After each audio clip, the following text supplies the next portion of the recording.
Hey everybody, it's week 2 of my 2018 vlog. Okay, and today I'm going to talk about going back to work.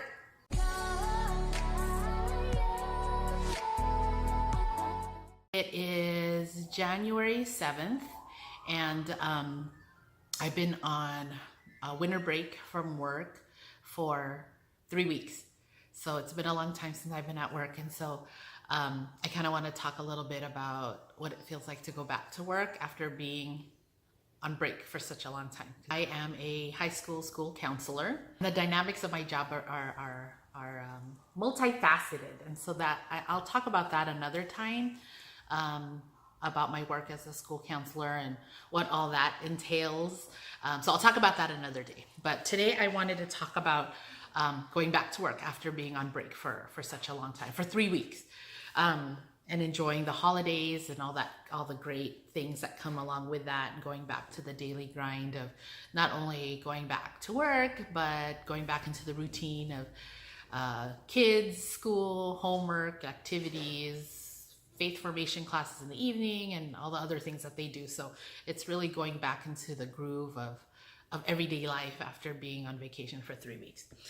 So as an educator, I've been an educator for 18 years now. It's 2018. So for 18 years now. And one of the great things about being an educator is having time off. So you always have weekends off, technically. You have your evenings off. We really don't work on evenings unless we have like a parent event or open house or something like that. And then we always have vacation. So I work in a year-round school.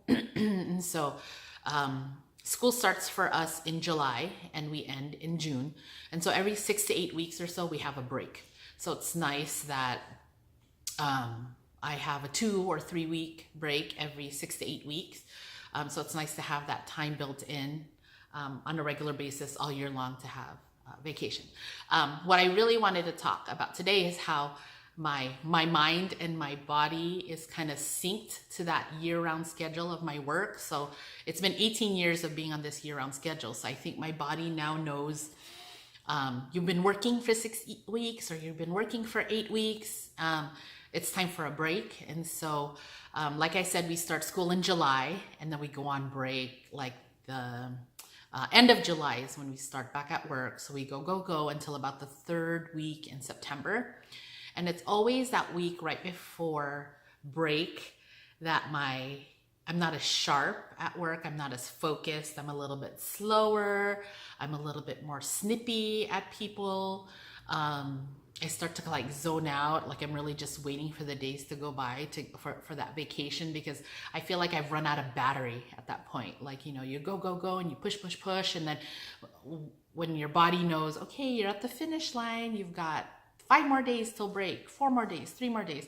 Like it's kind of like my battery goes 5%, 4%, 2%. And so that happens at work. And then so when break begins, it's great because I'm the kind of person that plans. So I'll know on Monday, I'm going to get this done. On Tuesday, I'm going to go do this. And on Wednesday, I'm going to do this. So when I have 2 or 3 weeks off of work, I have those days scheduled of what I want to get done or what I want to accomplish or what errand I want to run or whatever. I'm kind of just that person.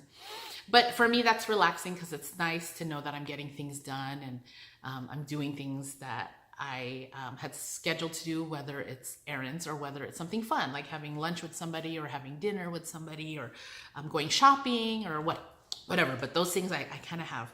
I schedule my vacation days, so it's like that. But here we are at the end of my break. And work starts tomorrow. So today is Sunday, so work is back up tomorrow. And what usually happens maybe 3 to 4 days before I go back to work after my long break, I start experiencing some anxiety about going back to work. So anxiety kicks in, and my husband knows this already, so he knows to kind of be attentive to it, and he tells the boys to kind of lay off and relax and let me sleep in, not to be too loud, just to kind of help take care of me, because I do experience some anxiety before going back to work, and that manifests itself in physically, I more than anything. I start experiencing like tension in my neck and my shoulders and my upper back, like things start to tense up. I'll even experience like some of my migraines. That kind of thing starts happening a few days before I go back to work, which is unfortunate. Because don't get me wrong, it's not that I don't like work. I love my job. I love what I do, but my work is so demanding sometimes, most of the time, that it does get tiring. You know, I'm in the helping profession, especially as an educator and as a school counselor. People expect you to have the answer or the solution to their problems, a quick fix or a fix to the trauma that they've experienced. They want you to be a good listener. They want you to listen to what it is that they have to say, listen to their problems, listen to their frustrations, and then they expect you to have a solution or an answer to it in the end. And most times I do. You know, I'll have advice, I'll guide as a school counselor does. I'll give tips and suggestions on how to cope in some of those problems.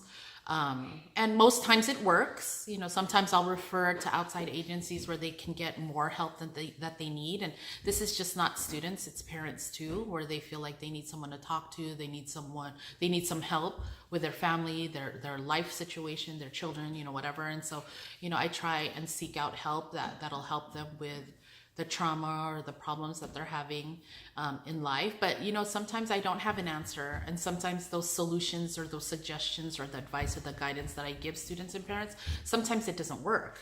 Or even staff, you know, sometimes we'll give advice and suggestions to staff on how to deal with some of these students, and sometimes it doesn't work. Truthfully, honestly, you know, you could try every suggestion in the book on how to help students do well academically, socially, emotionally, and sometimes it doesn't work, and that's just a matter of fact, and that's just how it is. But some people don't understand that. They expect somebody like me as a school counselor to fix it, like I have a magic wand to fix it, and sometimes I don't, and that's stressful to me. And so when I talk about going back to work and I get my headaches, or I get my anxiety, or I start stressing out about going back to work, it's not because I don't like my job. I love my job, and I'm able to help people achieve their dreams, not just students, but families, help them do well in school, to open the doors of opportunity after they leave high school, which is wonderful. And that's why I do what it is that I do, but it is very stressful because it's very demanding in what I do. So when I stress out about work, that's kind of part of it. That's part of the stress, is just the demands and the expectations of what I can and cannot do from students, parents, and colleagues. And so that's part of my anxieties of going back to work, because I'm the kind of person who I want to please. I want to do a good job. I want to be able to I want people to like me. I want people to think that I can do my job well, and that I know what it is that I'm doing, and I know that I'm knowledgeable, that I'm an expert in what it is that I do. But sometimes it's just not like that. And some people don't understand. Like, if I don't have an answer, or if our solutions didn't work, it's not because I failed. It's just because that's the situation, and there's not always going to be a fix or a solution or a happy ending after. And that's part of my stresses at work. So here we are the Sunday before going back to work, and I'm feeling a little anxious about it. There are lots of things that need to be done in this first week coming back, and I just think about it and it kind of stresses me out. So I start feeling like, a little, not a little, I'm experiencing anxiety with my stress and things. So what do I do? What do I do to help myself prepare for work, to mentally get ready to go back to work after being on break for so long? And so this is something I do every time, on a year-round basis. A few days before going back to work, I kind of start prepping myself to be well, not just physically, by getting lots of rest and making sure I go to bed earlier than I had been during the break, and try and start waking up early so that I'm ready for the schedule of going back to work.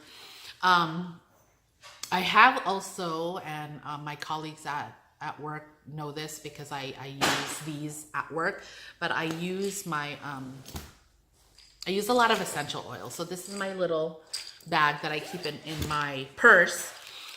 And in here I have my pouch of my oils that I carry around with me every day. So I use peppermint a lot for my headaches because that kind of helps clear it. And then I have this stress, the label's all funky, but I have this stress relief blend of essential oils that I keep in my bag also. Sometimes I just smell it. Sometimes I take it out. I take a few drops and I just put them like right here on my chest or maybe on my ears, and maybe I put a little bit underneath my nose so then I can smell it. That kind of helps calm me. So I've been using these a lot, and I have a diffuser in my office. And so when I start stressing out, I put this stuff on my diffuser, and it not only diffuses in my office, but it kind of goes down the hallway and stuff too. So everybody knows in my office, when they start smelling the essential oils, they know to kind of leave me alone because I'm starting to stress out. But I think they appreciate it too because it kind of helps. My students come in and they go, "Oh, it smells so good in here," and so that makes me feel good that they find calm when they come into my office too. So that's what I use my essential oils a lot. I'm thankful that for the holidays I got a diffuser necklace.